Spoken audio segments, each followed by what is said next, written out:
주님의 귀한 말씀을 선포하실 때 그 말씀이 저희들 심령에 심겨져서 30배, 60배, 100배 열매 맺는 귀한 시간 되게 해 주시옵소서. 은혜를 감사드렸고 이 시간 성령 하나님 함께 해 주시며 거룩같이 우리 주 예수 그리스도로 감사 기도드립니다.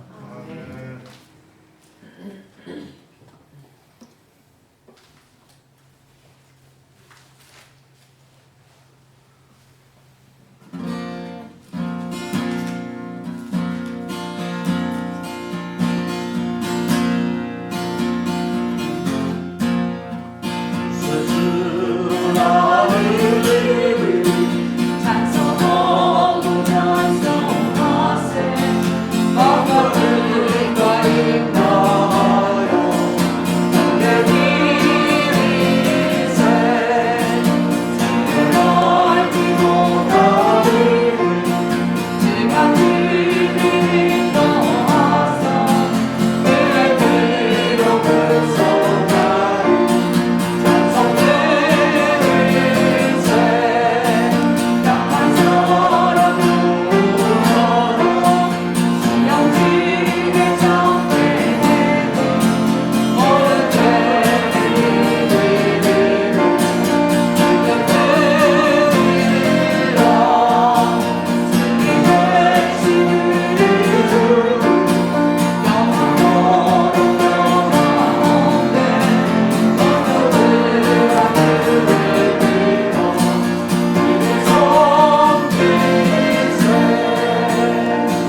다 함께 일어나셔서 경배를 드리겠습니다.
앞에서 가고 뒤에서 따르는 무리가 소리 높여 이르되 호산나 다윗의 자손이여 찬송하리로다. 주의 이름으로 오시는 이여 가장 높은 곳에서 호산나 하더라. 우리 주님, 우리를 구원하시기 위해서 십자가 지시기 위해서 예루살렘 성에 입성하셨습니다. 예수님의 순환, 예수님의 고난이라는 것으로 해석할 수 있어요. 우리가 패션이라는 말이 원래는 열정이라는 1차적인 의미가 있지만 고난이라는 2차적인 의미가 있어요. 그래서 우리가 기독교에서 쓸 때는 고난으로, 그래서 고난 주간이 이제 시작되는 날인데요. 예수님께서 마지막 한 주간을 예루살렘 성에서 지내십니다. 그것은 십자가에 이제 돌아가시기 위해서 예루살렘 성에 들어가신 것입니다. 많은 사람들이 환영했어요. 왜 그랬을까요? 예수님이 전하는 말씀이나 예수님이 병을 고치시는 그런 기적들을 그들이 봤을 때, 야, 오병이어로 5천 명을 먹이고 나니까 식량 문제 해결해 주지. 질병을 다 고쳐주니까 건강 문제 다 해결해 주지. 바다와 바람을 막 잔잔케 하니까 막 자연 만물을 다 다스리시고, 이제 막 괴력을 행하고 기적을 행하시니까 로마의 식민지로부터 우리 이스라엘 민족을 해방시켜 주실 것이다. 이분이야말로 우리를 구원하실 메시아다. 그렇게 믿고 지금 백성들이 종려나무 가지를 예수님의 가는 거기다 깔고 지금 환영하는 거죠. 예수님.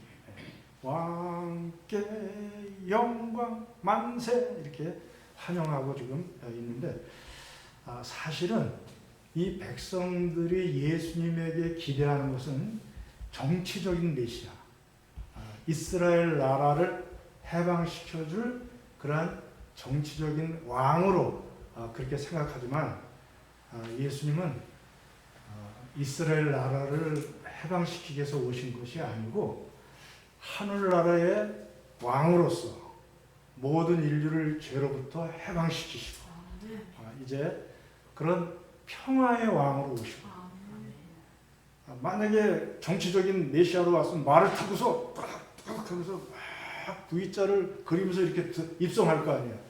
그러나 우리 주님은 전쟁과는 상관없고 농사에 쓰이는 짐승 나귀를 타고, 그것도 나귀의 어미가 아니라 새끼를 타고 들어오시는 거예요.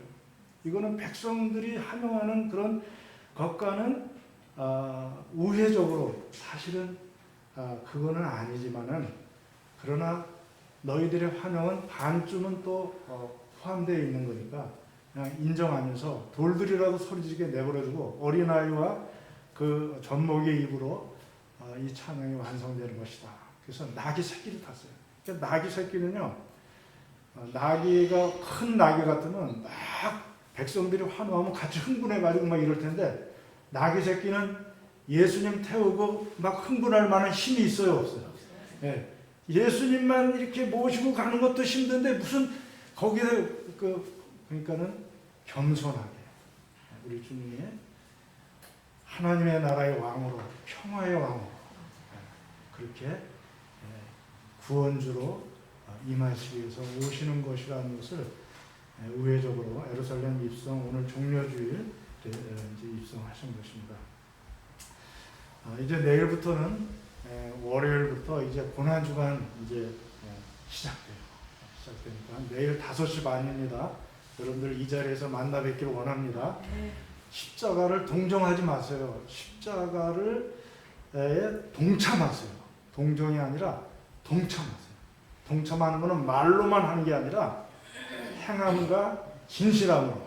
그래서 5시 반에 나오셔서 기도 제목은 많잖아요. 코로나19 종식해야지, 또 경제 회복돼야지, 북한의 악한 정권 무너뜨려야지, 또 백신 이런 것들이 또 잘 돼야지, 한국교회 예배가 회복돼야지, 또 우리 교회에도 현실적인 임대료 문제 같은 거 이런 것도 여러분들이 이번 기회에 기도할 수 있길 바라요. 그래서 5시 반에 좀 힘들지만 예수님의 십자가의 고난을 우리가 묵상하면서 이 자리에서 기도하면 여러분들이 생각지 못한 놀라운 복을 받게 될 줄로 믿습니다. 네. 믿지를 못하시는 것 같은데. 네. 하여튼 부활을 보기 전에 먼저 예수님의 죽음을 잠깐 살펴봅시다. 왜냐하면 죽음이 전제돼야 부활을 말할 수 있거든요. 죽지도 않았는데 무슨 부활을. 죽음. 자, 예수님이 오전 9시부터 십자가에 매달리셨어요. 3시간 후에 12시가 되니까 해가 빛을 잃었어요. 어두워졌어요. 지진이 일어나고 바위가 터지고 무덤이 터지고 막 이런 역사가 일어났어요. 자연 만물을 통한 하나님의 마음의 표현이에요. 자기 아들이 지금 십자가에서 그 고통 가운데, 조롱 가운데, 이렇게 수치 가운데 당하는 그 아픈 것을 우리 하나님이 자연으로 자기의 마음을 이렇게 표현하시는데, 오후 3시가 되자 예수님께서 다 이루었다 하시고, 또 오늘을 제일 마지막 칠성인데요. 우리 중에서 제일 마지막 칠성이 46절이에요. 46절. 큰 소리로 불러 이르시되 아버지여 내 영혼을 아버지 손에 부탁하나이다 하고 이 말씀을 하신 후에 숨지시니라. 아버지여 내 영혼을. 여러분, 예수님도 우리를 위해서 십자가를 지시는 공적인 일을 감당하셨지만 개인적인 자기 영혼은 하나님에게 부탁했어요. 여러분, 죽은 다음에는 내가 나를 어떻게 할 수 있어요? 없어요? 없어요. 그러니까 부탁하는 거예요. 여러분, 십자가 한편 강도는 자기의 영혼을 염치 없지만 자기 영혼을 부탁했을 때 그는 구원받았어요. 그러나 한편 강도는 끝까지 교만하고 우리 예수님을 대적하면서 영혼도 부탁 안 하고 그렇게 하다가 결국은 지옥으로 끌려가고 난 거예요. 인류는 2가지 종류예요. 십자가 양편에 구원받느냐 멸망받느냐. 여러분들 선택해요. 어떻게 해요? 하나님 아버지께 내 영혼을 부탁하든지 아니면 지 영혼을 지가 책임지든지. 지가 책임질 수 있어요? 죽은 다음에? 죽은 다음에 어떻게 하겠어요? 그러니까 둘 중에 하나를 우리가 선택해야 돼요. 자, 오늘은 특별히 누가가 강조하는 것은 장례식이에요. 장례식. 50절 이하에 보면은 아리마대 요셉이 빌라도에게 와서 예수님의 시체를 달라. 우리가 장례를 지내겠다. 그렇게 말합니다. 여러분, 아리마대 요셉은 사내들인 공회원 중에 한 사람이에요. 그런데 이 사람은 그들의 잘못된 결정에 동참하지 않았어요. 국회의원들 보면 삐삐 이렇게 다 X 다 이렇게 찬성 반대하죠. 그 사람은 반대했어요. 여기 보면 그들의 결의와 행사에 찬성하지 아니한 자라. 여러분, 다니엘이 사자굴에 들어가는 것보다 더 힘들었던 건 뭐냐면 평소에 일상의 국무총리 직무를 감당하면서도 하나님 앞에 기도하고 예배드리는 일을 똑같이 잘하려고 했던 것이 쉬웠을까요? 어려웠을까요? 그게 더 어려웠다는 거예요. 이 아리마대 요셉도 순간순간 사내들인 공회원으로서 그들의 의견과 달리하면서 많은 핍박과 용기를 때로는 내야 할 그럴 때가 있었어요. 오늘도 용기를 낸 거예요. 아무도 예수님의 시체에 대해서 제자들도 가족들도 아무도 말하지 않는데 아리마다 요셉 부자가 가서 예수님의 시체를 나에게 주십시오. 그래가지고 그 시체를 모셔다가 이제 장례 예법으로 향품과 향유를 다 넣어서 세마포에 싸가지고서 무덤에 안치합니다. 사도 요한은 니고데모, 밤에 찾아와서 예수님으로부터 거듭난 니고데모도 여기에 동참했다.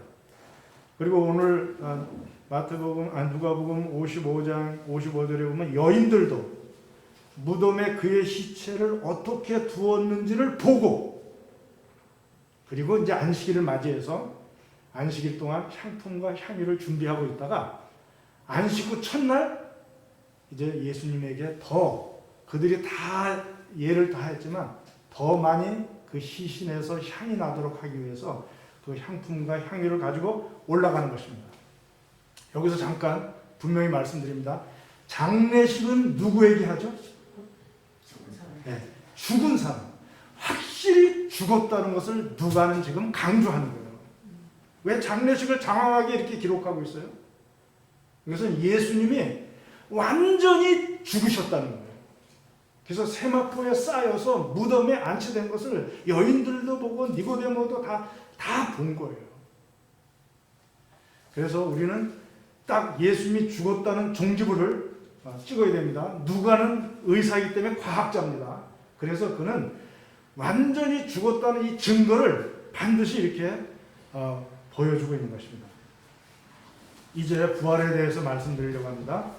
자, 예수님은 자신의 부활을 제자들에게 증거해가지고 완전히 인식시킨 후에 그들에게 증인이 되라고 합니다. 그래서 그 증거를 우리가 먼저 살펴보겠습니다. 예수님의 증거가 먼저는 빈 무덤이에요. 1절부터 24장 1절부터 12절까지 나오는데요. 자, 안식일이 지난 첫날 주일이죠. 새벽에 여인들이 준비한 향품을 가지고 예수님의 시신이 있는 무덤에 갔습니다. 여자들이 분명히 무덤이 비어있는 것을 보았습니다. 근데 10절에 보니까 그 여인들이, 이 여자들은 막달라 마리아와 요한나와 야고보 모친 마리아와 등 2명 이상 넘어야 안 넘어요? 증거에 충족한 숫자가 됩니까 안 됩니까? 네, 이 여인들이 비어있는 것을 봤어요. 그래서 두 천사가 곁에 서가지고 말합니다. 어찌하여 산 자를 죽은 자 가운데서 찾느냐? 지극히 당연하게 부활하신 것을 왜 여기서 찾느냐? 여기 계시지 않고 살아나셨느니라. 자, 천사도 2명이니까 증거의 숫자에 충족하지 않아요. 충족해요. 그래서 충분히 증거가 되고 있습니다. 그래서 우리 주님이 분명히 십자가에 죽으셨다가 살아나신 것에 대해서 지금 누가는 증명해 나가고 있는 거예요. 자, 7절을 제가 읽어드릴게요. 예수님이 살아계실 때 갈릴리에서 이미 말씀하셨어요. 뭐라고? 인자가 죄인의 손에 넘겨져 십자가에 못 박히고 제3일에 다시 살아나야 하리라 하셨느니라. 그 말씀 그대로 살아나신 거예요. 그대로. 이미 말씀하신 그대로. 이거를 여인들이 기억이 났어요. 아, 그때 그랬지. 그러니까 우리가 지금 봤는데 시신이 없는 건 예수님이 말씀대로 살아나신 거야. 그래서 자신 있게 제자들에게 가서 예수님이 살아나셨다. 예수님이 시신이 안 보인다. 그러니까 그래도 다른 제자들이 믿었어요, 안 믿었어요? 안 믿었어요. 그 부활이 여러분들 상식적으로 믿어져요, 안 믿어져요? 안 믿어져요. 그러나 베드로는 못 참아. 혼자 뛰어올라갔어요. 그런데 뛰어올라가지고 가서 보니까 진짜 세마포만 개켜있고 예수님의 시신이 없는 거예요. 근데 여러분, 베드로가 12절에는 혼자 간 것처럼 되어 있지만은 24절에 보면 그 후에 제가 읽어드릴게요. 24절에 또 우리와 함께한 자 중에 두어 사람이 무덤에 과연 여자들이 말한 바와 같음을 보았으나 예수는 보지 못하였느니라. 자, 베드로 외에 두어 사람이 더 갔어요, 안 갔어요? 이것도 증거에 충족해요, 충족하지 않아요? 충족해요. 그래서 누가는 지금 이 빈 무덤이 예수님의 시신이 없는 이 증거를 하기 위해서 온갖 지금 증거를 다 동원하고 있는 것을 여러분들이 보셔야 돼요. 왜요? 이 빈 무덤은 최초의 가장 중요한 부활의 증거가 되기 때문에 빈 무덤. 성경 번역가 필립스는 이런 말을 했습니다. 단연간 나는 수백 명의 사람들과 대화를 나눴는데 그들 가운데는 나보다 지적 능력이 뛰어난 사람도 많았다. 하지만 그들은 기독교가 정말 어떤 것인지에 대해서는 분명히 아무 생각이 없었다. 나는 결코 일부러 이런 허점을 알아채려고 한 적은 없었다. 그저 가볍게 그들이 신약에 대해 무엇을 아는지 알고자 했을 뿐이다. 나는 그들이 사실상 아무것도 모른다는 결론에 이르렀다. 이는 애처롭고도 다소 끔찍한 일이라고 본다.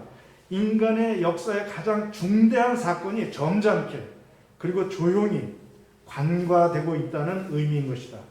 증거를 검토해서 별 설득력이 없다고 보는 것이 아니라 그저 한 번도 증거를 검토해 본 적이 없기 때문이다. 내가 진지하게 내린 결론은 여기 신약에는 되고 진리로 인친 말씀이 나온다는 것이다. 여러분, 누가, 과학자, 의사 누가가 이 빈 무덤이 부활의 증거라는 것을 진리, 신약에 명백하게 기록하고 있는데 이것을 대충 생각하고 별로 중요하게 생각하지 않고 그냥 간과하고 이렇게 하는 것에 대해서 이 필립스는 너무나 마음이 아팠어요. 이 분명한 증거를 우리가 인정한다면 우리는 예수님의 부활을 더 확신할 수 있다는 거예요. 아멘. 그래서 여러분들이 이 첫 번째 증거인 빈 무덤, 이 빈 무덤에 대해서 여러분들이 누가의 증거를 겸손하게 받아들이시고 누가를 통해서 여러분들 예수님이 시신이 거기 없다는 것을 보셨어요? 네. 보셨죠? 성경을 통해서. 네. 우리가 인정해야 돼요. 두 번째는 예수님이 빈 무덤으로만 당신의 부활을 증거한 것이 아니에요. 수동적인 이 증거를 넘어서서 이제는 직접 나타나셔서 당신의 부활을 증명해 보여주셨어요. 어떻게 증명했죠? 당신의 부활을. 네. 첫 번째는 자기의 몸을 직접 보여주셨어요. 두 번째는 성경 말씀을 꼭 만날 때마다 성경 말씀을 자기에 관한 성경 말씀이 응하였다고 제자들에게 설명해주고 부활의 증거로 삼아 주신 것입니다. 여러분 한번 여쭤볼게요. 무덤에서 밤에 예수님이 혼자 부활하신 거예요. 아무도 못 봤어요. 그럼 예수님이 아유, 3년 동안 내가 너무 피곤하다. 아유, 빨리 하늘나라 가고 싶다. 아유, 이건 뭐 부활을 증거하는 거 귀찮아. 그렇게 올라가 버렸으면 예수님이 부활했는지 안 했는지 알 수 있어요, 없어요? 없어요. 그러니까 예수님이 40일을 더 계시면서 11번이나 제자들과 이 아주 부활이 절실한 사람들, 막달라 마리아와 같은 부활이 없다면 이 여인은 너무나 초라하잖아요. 근데 이렇게 부활이 절실한 사람들에게는 나타나가지고 자기의 몸을 보여주시고 또 자기에 관한 성경 말씀을 이렇게 직접 하시면서 증거하여 주셨어요. 아멘. 예수님이 왜 40일을 더 계시고 왜 이랬는지 이해가 되시죠? 아멘. 혼자 한 사건을 누가 알아요? 자, 그래서 아까도 말씀드렸지만 헤롯이나 빌라도에게 나타나가지고서 복수하려는 마음으로 부활하신 게 아니에요. 예수님은 그런 거는 상관없어요. 자기의 부활이 절실한 사람, 또 부활을 잘 전할 수 있는 사람, 증인들 위주로 나타났는데 주로 제자들에게 나타났습니다. 자, 그 사건 중에 한 사건을 누가가 기록하고 있는데 예수님이 십자가를 지심으로 실망해서 엠마오로 내려가는 두 제자들을 지금 예수님께서 그 사건을 기록하고 있습니다. 20절, 21절 제가 읽어드릴게요. 우리 대제사장들과 관리들이 사형 판결에 넘겨져 십자가에 못 박았느니라. 우리는 이 사람이 이스라엘을 속량할 자라 바랐노라. 그런데 십자가에 죽었으니까 실망했어요, 안 했어요? 실망하니까 내려가는 거예요. 엠마오로 자기 고향으로 그냥 내려가 버리는 거예요. 내려가는데 27절에 주님이 곁에 서가지고 자신이 공생애 때 가르쳤던 모세와 모든 선지자의 글로 시작해서 모든 성경에 쓴 바 자기에 관한 것을 자세히 설명하여 주셨어요. 근데 이들이 마음이 뜨거워졌어요. 그런데도 몰랐어요. 그런데 이제 예수님이 더 가려고 하는데 이들은 배가 고프니까 우리 음식점에 들어가서 음식을 먹읍시다 하고 음식을 먹을 때 축사하시고 떼어주니까 그때서 눈이 밝아지고 예수님! 그러니까 그때 또 예수님이 사라지셨어요. 그래서 이들이 한 40분이 하여튼 굉장히 먼 길을 내려왔는데 그 밤에 다시 올라갔어요. 제자들이 모인 곳으로 다락방으로 다시 가가지고서 우리 예수님 봤다! 우리 예수님 봤다! 이렇게 지금 증거하고 있는 거예요. 35절 두 사람도 길에서 된 일과 예수께서 떡을 떼심으로 자기들에게 알려주신 것을 말하더라 할 그때에 그 두 제자들이 말할 그때 36절에 예수님이 짠! 하고 나타나셨어요. 예수님이 짠! 하고 나타나셨어요. 그러니까 평강이 있을지어다 샬롬 하고 나타나신 거예요. 그들은 다 영인 줄 알았어요. 다 영인 줄 알았어요. 유령인가? 우리로 말하면 유령인 줄 알았어요. 근데 예수님께서 왜 의심하느냐 하면서 39절에 자기의 손발을 보여주셨어요. 손발. 못에 박혔던 그 손발을 보여주시고 나를 만져보라. 영은 살과 뼈가 없으되 나는 다 있지 않느냐. 나는 이전에 너희들을 가르쳤을 때 너희들과 함께 했을 때 육도 다 가지고 있지 않느냐. 그러면서 영만 부활하는 것이 아니라 육도 부활한다는, 우리도 부활할 때 육도 부활한다는 것을 이렇게 가르쳐 주시기 위해서 만져보라. 손발을 다 보여주셨어요. 그런데도요 아직도 믿지 못하고 41절에 보면 그래도 뭡니까? 그러니까 여기 뭐 먹을 거 없냐? 그래서 생선 한 토막이 있어. 그거를 또 잡수셨어요. 여러분 예수님 배고파서 잡수셨을까요? 증거하려고 잡수셨을까요? 증거하려고. 그 맛없어도 그냥 먹어줘요. 맛이 있었는지 없었는지 모르지만 하여튼 일부러 생선 한 토막을 드시면서 나 완전한 사람으로 이렇게 다시 부활한 거야 하고 증거해 보여주시는데 몸으로만 하신 것이 아니라 몸으로만 하시면서 44절에 보면은 44절 제가 읽어드릴게요. 44절 한번 봐주세요. 자 여기 한번 봅시다. 여러분들이 성경에 온 줄 알았는데 다 같이 읽읍시다. 또 이르시되 내가 너희와 함께 있을 때 너희에게 말한 바 모세의 율법과 선지자의 글과 시편 나를 가리켜 기록한 모든 것이 이루어져야 그냥 한 말이 이것이라 하시고 그때는 구약뿐이 없었어요. 신약이 없었기 때문에 율법, 모세오경, 선지서, 시편 다 구약에 있는 말씀입니다. 그 구약에 있는 말씀을 자기에 관한 일들이 이루어졌다는 것을 열심히 설명해 주십니다.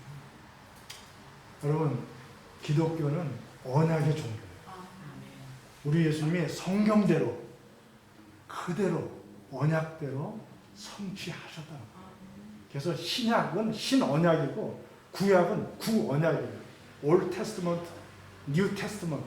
그래서 언약, 하나님이 약속한, 성경에 약속한 것은 반드시 이루어지고, 그래서 고린도 전서 15장에도 보면 성경대로 죽으셨다가 3일 만에 성경대로 사셨다. 이 말은 아주 간단한 것 같아도 엄청난 의미가 포함되어 있는 거예요.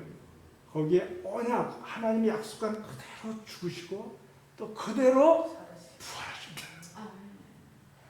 근데 여러분 한번 제가 여쭤볼게요. 왜 우리 주님은 자꾸만 그 성경 말씀을 가지고 이렇게 제자들에게 자기의 부활을 자꾸만 증거하려고 그랬죠? 왜 그랬을까요?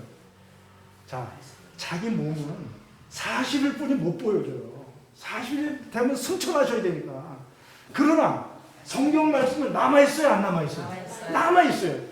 증거가 남아있도록 하기 위해서 내가 떠나가도 이 증거를 가지고 부활을 계속 믿을 수 있게 하기 위해서 성경 말씀을 계속 풀어서 이들에게 가르치니까 이들이 마음이 열리는 거예요. 45절에 그들이 마음을 열어 성경을 깨닫게 하고, 마음을 열어 성경을 깨닫게 하고, 자 46절 또 이르시되 이같이 그리스도가 고난을 받고 제3일에 죽은 자 가운데서 살아날 것과 쭉 이렇게 했어요. 그래서 우리 주님께서는 성경 말씀, 이 말씀을 자꾸 해석해주고 가르쳐주는 거예요. 왜? 내가 떠나가도 너희들이 이 말씀을 가지고 내 부활을 믿게 하기 위해서 그런 거예요. 그래서 이제 이 말씀을 충분히 하신 다음에 이제는 내가 증거했으니까 너희도 이 모든 부활의 49절, 48절 증인이 되라. 이 모든 일에, 부활의 일에 증인이 되라. 내 증거를 들었습니다. 그러나 예수님은 성경 말씀만 주신 것이 아니라 49절 볼지어다 내가 내 아버지께서 약속하신 것을 너에게 보내리니 너희는 위로부터 능력으로 입혀질 때까지 이 성에 머물라. 또 누구를 보내주신다는 거예요? 성령님을 보내주신다. 더 잘 증거하기 위해서, 증인이 되게 하기 위해서. 내가 있는 것보다 성령, 보혜사 성령이 오는 것이 너희들에게 더 유익하다. 그 성령님이 너에게 오면 권능을 입고 예루살렘과 온 유대와 사마리아 땅까지를 내 증인이 될 것이기 때문에 성령을 보내주신다. 그 성령님은 너를 깨닫게 하시고 지혜를 주실 것이고 그 성령님은 너희들과 항상 동행하실 것이다. 동행하실 것이다. 그러므로 성경 말씀과 더불어서 성령님을 보내주심으로 말미암아 우리에게 참 증인이 되게 하셨습니다. 여러분 부활이 믿어집니까? 그러면 여러분들은 증인이 되어야 돼요. 부담되죠? 그러나 너무 부담 갖지 마세요. 성령 충만 받으면 저절로 증인이 되리라. 되게 돼 있어요. 내가 되기 싫어도 되게 돼 있어요. 그러니까 너무 염려하지 마시고 성령 충만도 하고 하나님이 보내주신 약속대로 우리들이 구하면 우리는 부활의 증인이 될 줄로 믿습니다. 여러분 왜 우리가 부활을 먼저 깨닫고 그 다음에 부활의 증인이 되어야 되느냐? 자, 예수님의 부활을 여러분들이 믿을 때 유익한 점이 몇 가지 있어요. 예수님의 부활을 믿으면 내 부활을 믿게 돼요. 믿습니까? 자, 예수님이 부활의 첫 열매예요.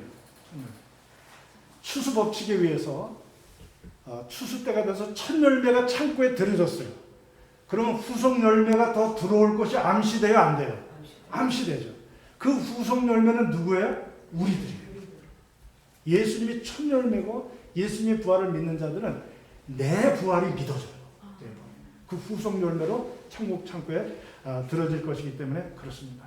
그래서 여러분 우리가 육신적으로는 한번 죽지만 그 죽음에도 불구하고 우리는 부활할 수 있다는 믿음을 가지시고 여러분들이 영생을 누리게 될 줄로 믿습니다.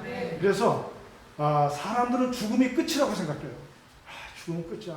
안 죽으려고 그냥 죽으면 끝이야. 이렇게 말하지만 절망적으로 생각하지만 우리는 끝이 아니라 새로운 삶의 시작이에요. 죽음은 단지 현재 육체를 벗어버리고 새로운 부활 육체로 옷을 갈아입듯이 갈아입는 과정에 불과해요. 여러분들이 죽음이라는 관문을 통과하면 영생이 이미 준비되어 있는 줄로 믿습니다. 부활 육체로 우리를 다시 부끄럽지 않게 뻘거벗기지 않고 부활 육체로 입혀주셔서 우리를 부끄럽지 않게 해 주실 줄로 믿습니다. 그래서 여러분 어떤 질병에 걸렸는데 잘 고쳐지지도 않아. 그래서 너무나 두려워. 그래도 여러분들 소망을 잃지 마세요. 살려주면 감사하고요.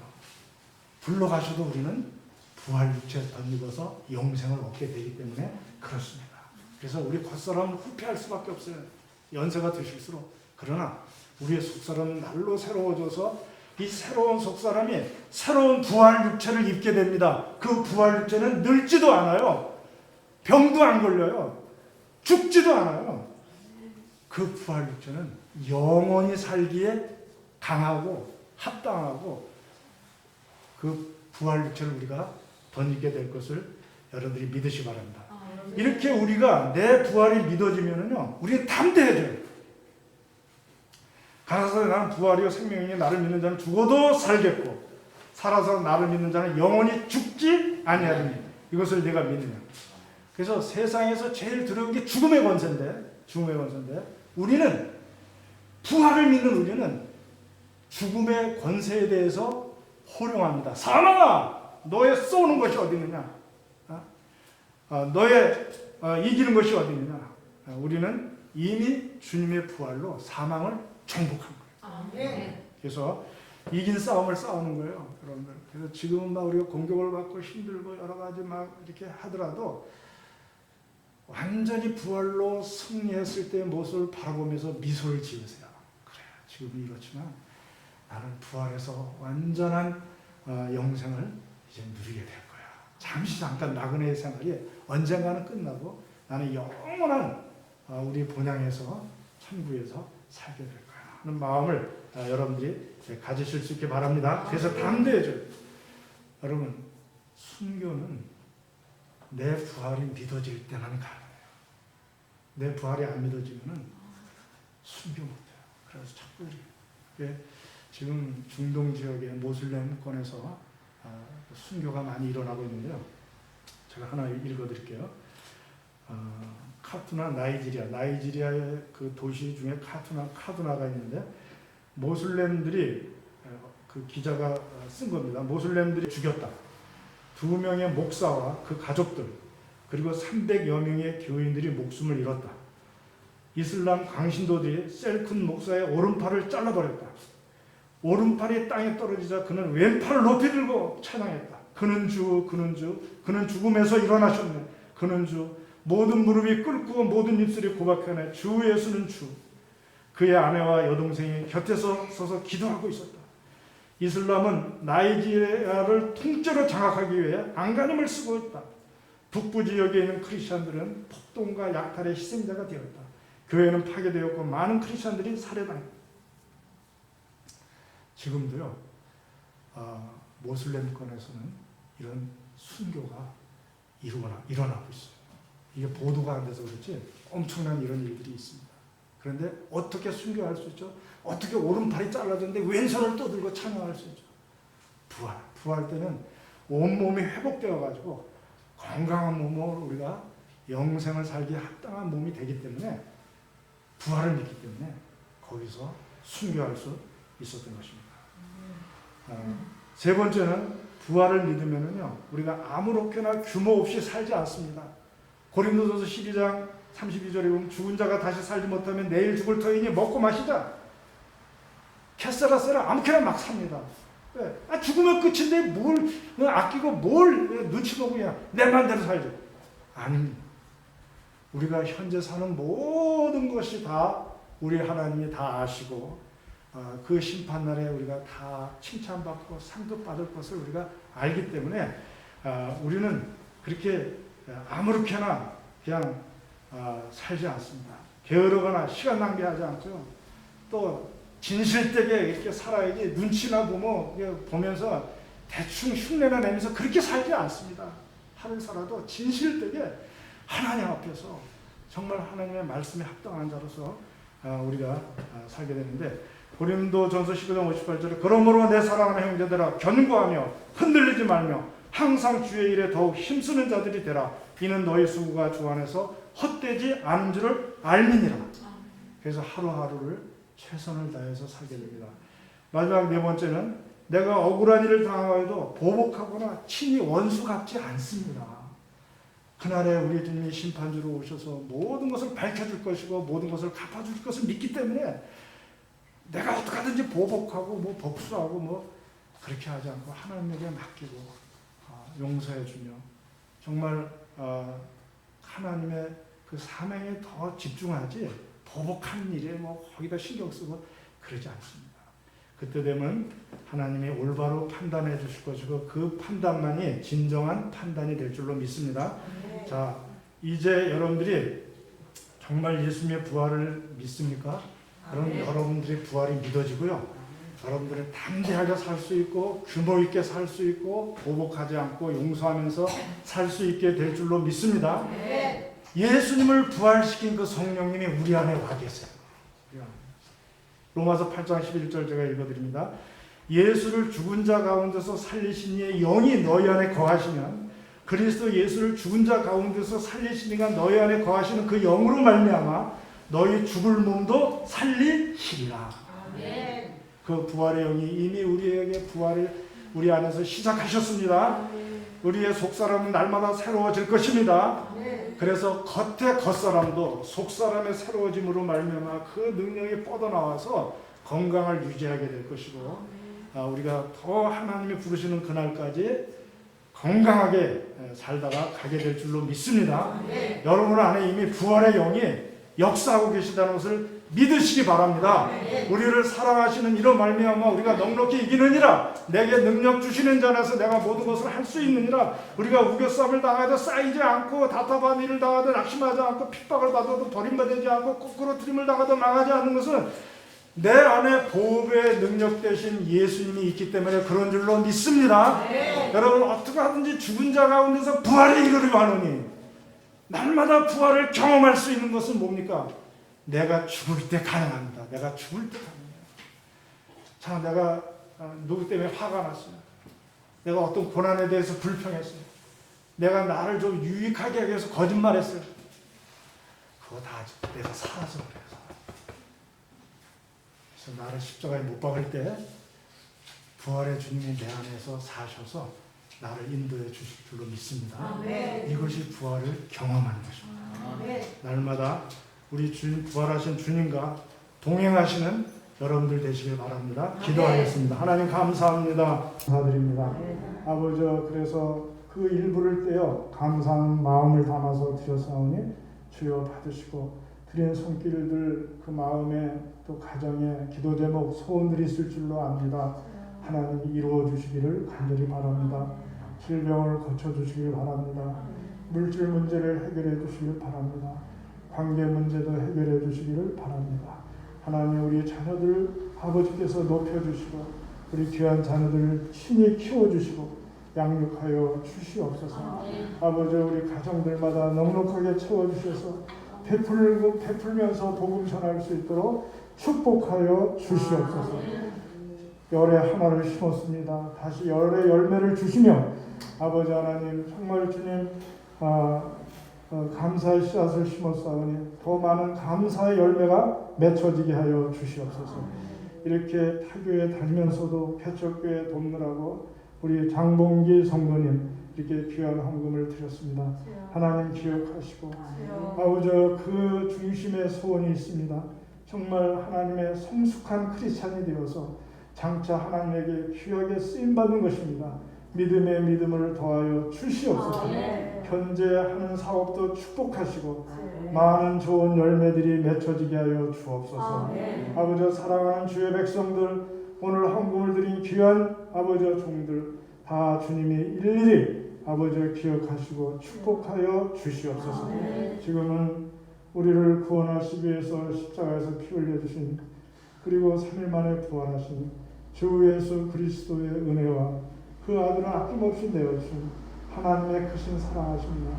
성령님의 강화 감동 인도 충만 교통하심의 역사가 부활의 능력으로 날마다 승리하기를 소원하는 우리 모든 성도들 위해 이제부터 영원까지 함께 하시기를 간절히 축원하옵나이다.